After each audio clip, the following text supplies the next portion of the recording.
listening to Trunk Nation. Hosted by your rock and roll cruise director, Eddie Trunk, from somewhere near the equator. And welcome back to Trunk Nation, live on Sirius XM 106 Volume, your place to talk rock every day, 2 to 4 p.m. Eastern Time live. And my guest, my first of many guests today here on the show, our final day from Cruise to the Edge, is none other than Alan White of Yes. Good to see you, sir. How are you? You got a great crowd here ready to say hello to you and see you. Hello, everybody. Everybody is excited to see you, and it's always a pleasure. We had you on this show a couple times in the past. Another Cruise to the Edge is here, number 6. How's this one been going for you? Pretty good. Actually, I'm really enjoying myself on this cruise. It's great. I mean, coming in feeling good because the band's playing great right now, and I'm looking forward to playing again tonight. And how are you feeling personally? How you've had some physical ailments and yeah, such. How do you do? Back how you doing? Surgery, but it takes 2 years to get over it. But it's been about almost 2 years now, so I'm feeling a lot better. How long you've had the surgery? The surgery was 2 years ago? It was 2 years ago in July. Yeah. And what's the rehab like that from? Is it an ongoing thing?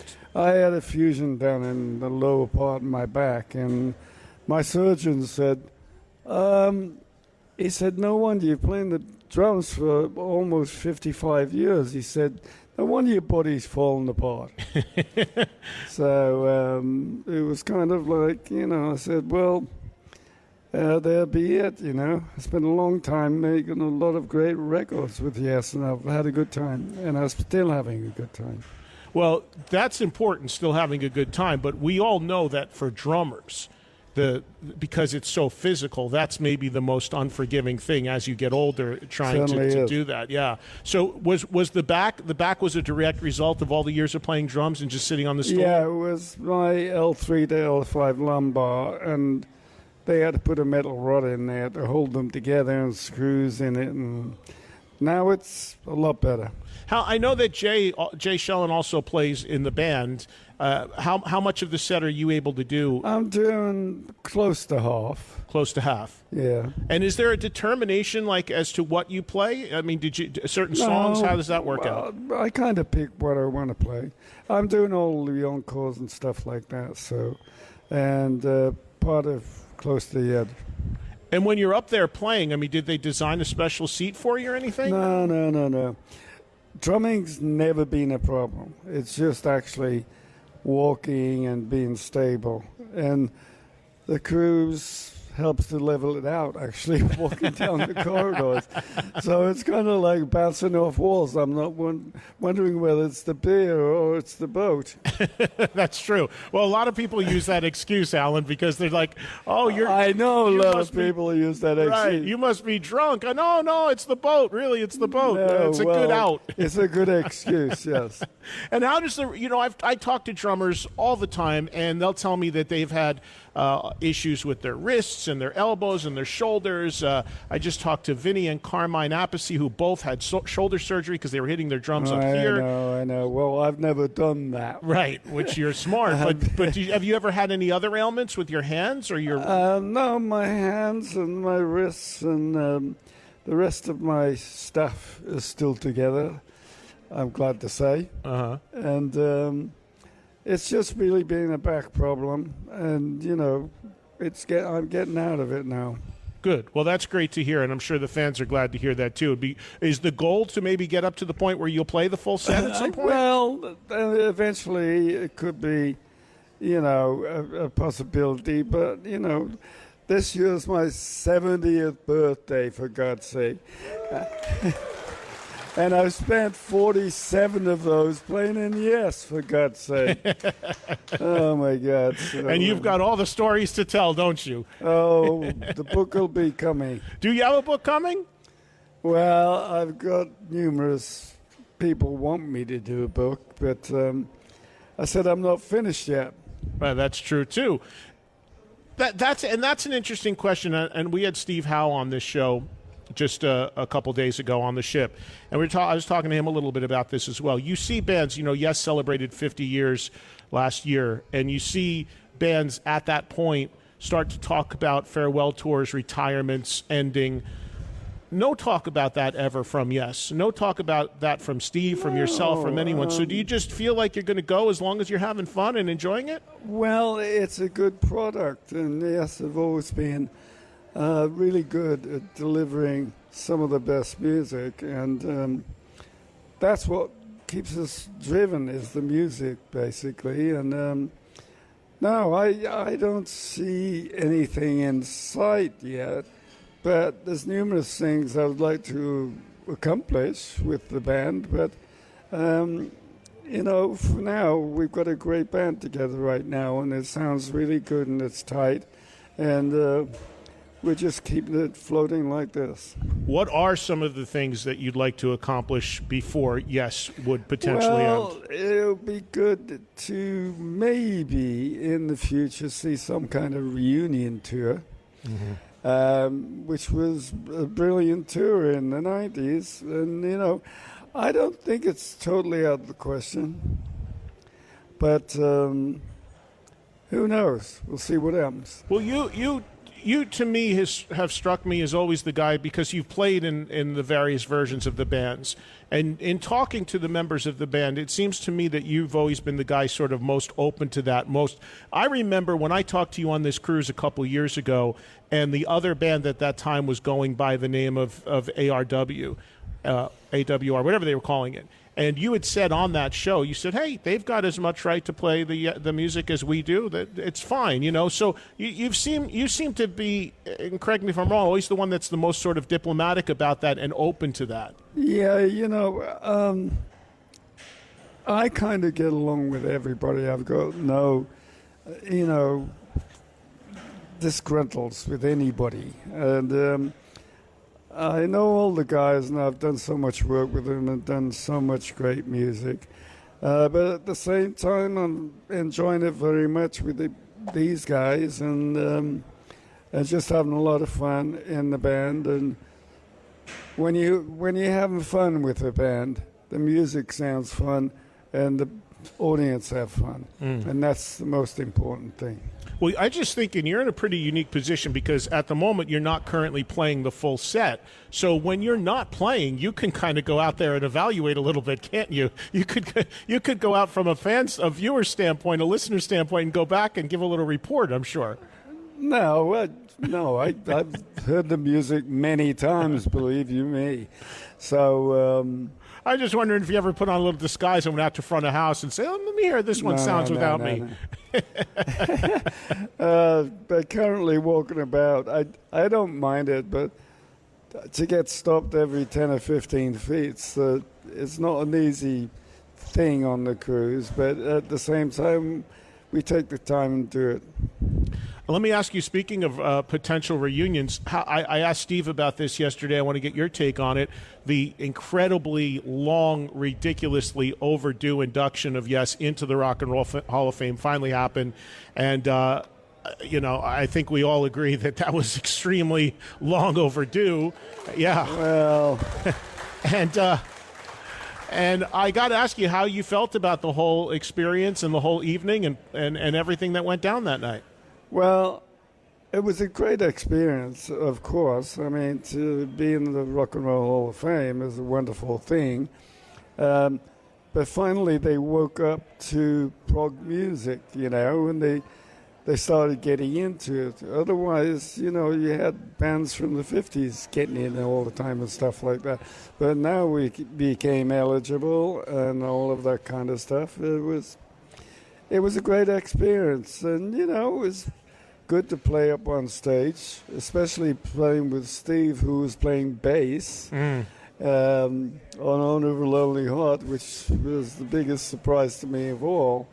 He mentioned that yesterday, 2 days ago, when I talked to him about it, and he said that he was fine doing it because he said once he got into the song, he said it was really one of Chris's most simple bass lines that he ever recorded. Of course. He said he goes, once I started doing it, he goes, this is probably the easiest thing he ever laid down, and he just locked in. Well, you know, it's basically quite a simple song with lots of effects, and but at the same time, it's not what you play, it's how do you do it. Right. And It's an interesting story about how we recorded that, because I was recording the drum track, and I was recording it, and Trevor Horn sent the guy that worked for me, Nunu. He came into the room, and he said, Trevor wants me to take away the tom-toms. So I was playing the kit for the song, just like that. And then he came in and took the cymbals away, and then he came in and took the hi-hat away, and all I did was bass drum and snare drum. That's all you did live on that song? Live, and then I replaced all the other parts in the drum kit. That's how we made that song. Why did he want to do it like that? Because of the sound. Oh. That he wanted to get the pristine drum sound and with no echo going into the other drums. Are you someone as a drummer that's meticulous about that sort of stuff in the studio? Do you toil away for hours? We take a long time to do our music, and we spend a long time in the studio, and we make sure everything's perfect from the word go. The sound of the bass, sound of the guitar. So sound checks in the studio are just huge. Yeah. Going back to the Rock and Roll Hall of Fame for a second, Geddy Lee played bass on Roundabout, right?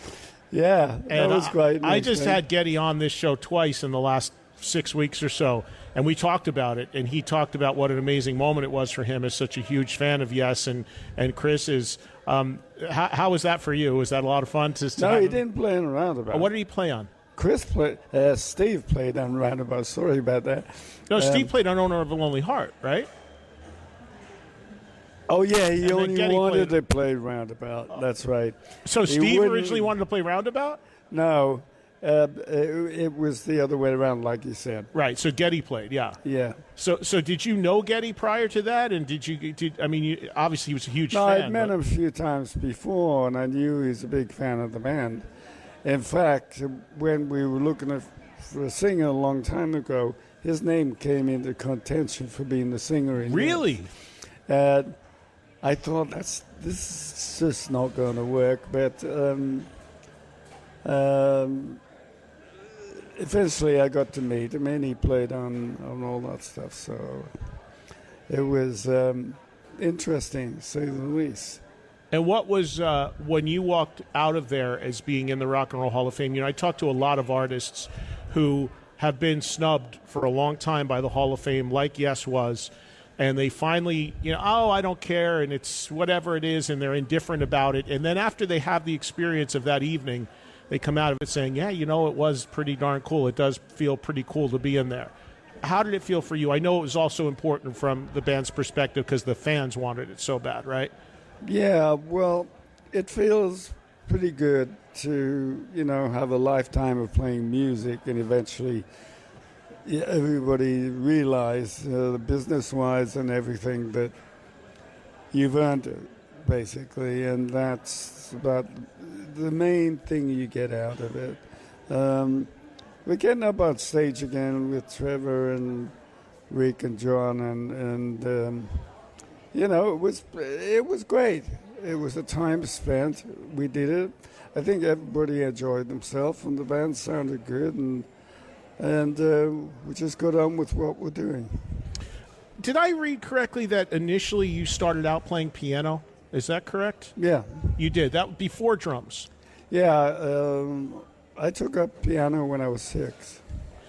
I don't know if it's just a trend with this genre of music or not, but you are like the 4th or 5th musician from this cruise that I had on this show just in this week who told me that it all started with piano with them, regardless of what instrument they play. Piano has everything. You got the melody and you got the percussion and everything. And the reason I played drums in the beginning, my uncle was a drummer, my father was a pianist, and my uncle said he's playing it pretty percussive, and that's why they got me a drum kit. And 3 months later, I was playing on stage. So your family was supportive of you getting into music? Yeah. It sounds like. Totally. I came from kind of a musical background on my father's side. And were you self-taught in everything that you've done in terms of drums and piano? I had lessons in both things, more in piano. I took lessons for about 6 years. And I got to read. I used to play a lot of classical pieces, and it was my party piece. When my mom and dad had party, it was like my party piece. Listen to them to play concerto, all this kind of stuff. And I used to do that. I got up to grade 7, which was one below teaching grade. And then I took over on the drums, and the Beatles came along, and I love rock and roll. Do you still play piano much? Yeah, I do. I love to. Yeah, it's a good pastime and creative kind of thing to do. And have you played piano on many recordings? Did you play piano on Instant Karma, Lennon? Oh, we all did. It was funny. He did that dun, dun, dun, dun, dun, all of that stuff. And then, they wanted to have more pianos and line them all up, double tracking. So there was Gary Wright, Klaus Furman, myself, and Lennon, all going doom, doom, doom, doom, doom on 4 pianos. It's pretty incredible. So you're in there in the mix somewhere. Oh, yes, somewhere. And you played drums on that track, too, yes, right? Yes, I did, yeah. What was your connection to John Lennon? How did you end up getting involved with him? He called me out of the blue, and I had a band called Griffin in London. We were a pub band kind of thing, and nightclubs and stuff. And he saw me. But the story is, I never saw him, but the story is he was in a club, he saw me playing, and then... And he called me, and I didn't think it was him, and put the phone down on him. And he called back later, and, that was it. It was like, do you want to do a gig tomorrow? I saw you play last night. And I went, sure, why not? So you actually got you didn't know him before. You actually got a random call from John Lennon. Never met him before. That is incredible. What was it like meeting him? Because I imagine you were a fan. Oh, I was totally a fan of the Beatles all through their career. Yeah. And did that meeting him build a friendship? Did you maintain a relationship with him? Yeah, we met, and we seemed to hit it off straight away. I was kind of like his young. He took me under his wing, kind of thing, and he's always wanted this young drummer playing the drums, so pretty amazing. Yeah, it really is. And you also played the drums on George Harrison, All Things Must Pass. Yeah. So where did that come from? It came from, George came to some of the sessions for Imagine, and we used to have dinner together, and he asked me to come and play in the studio with a bunch of musicians, and I ended up playing on My Sweet Lord, Isn't It a Pity, all of those songs. Wow. That's amazing to be able to say that, man. That is, and then of course, you've only got all these countless amazing records with Yes and everything. It's truly an amazing career. What do you want to do going forward? I mean, you're going to continue with Yes, but do you want to look to do music, a new music potentially? Yeah, I'm going to continue with Yes. We're looking at recording an album in the near future, probably early next year, the way it's looking. And we're all got pieces of music we're putting together, and it's looking good. And I've got my own band in Seattle called White, and I'm looking to recording with them in my time off this year. And is that consist of guys that they're based in Seattle, local guys? Yeah, they're all local guys, but they're all really great musicians, and I've been working with them for about 5 or 7 years or something like that, and they're great, and we're piecing together an album right now. How far along are you with it? It's kind of to the stage where everybody's got the pieces that'll fit. We just got to fit them together and rehearse it well, and then go in there and slam it down. Wow. Well, I'm sure people will be looking forward to that. And I know Steve, when he was here the other day, said that there's some things, some good things cooking for Yes this year in terms of touring. You're going to Japan soon, right? About a week after the cruise, I'm going to Japan. Yes. And then from there, maybe some stuff in the U.S. that'll be getting announced soon. We're doing about 35 shows, I believe, all summer. And Japan always been a good market for Yes. Did they take to the band early on? Oh yeah. Yeah, it's kind of funny because they sing along with all the songs, and even in the Philippines, we played in Jakarta. Oh, everybody was singing all the words to everything, and I went, wow, this is pretty incredible. Yeah. Well, I thank you for a few minutes here today, Alan. It's always great to see you. I'm glad you're feeling better, and I'm looking forward to, and I'm sure everybody on the ship is looking forward to seeing Yes perform tonight, final night of the cruise in the theater. You'll be in the theater, right? We'll be in the theater. I think it's Red Night tonight. It's blue and red night. So. Yeah, for the people listening at home, everybody wants to see the headlining act, of course. So what they do is they split the people that people can come one night, and then the other color code comes the other night, so that everybody has a chance to get in the building in the nice theater in there and get a good seat. And it's a great theater for a cruise ship. It's a beautiful theater. No, it really it's is a actually great very setting. good. Except I wish they'd keep this thing still because. Playing the drums, I tell you, you sit on the seat and it's kind of aim for the cymbals. It's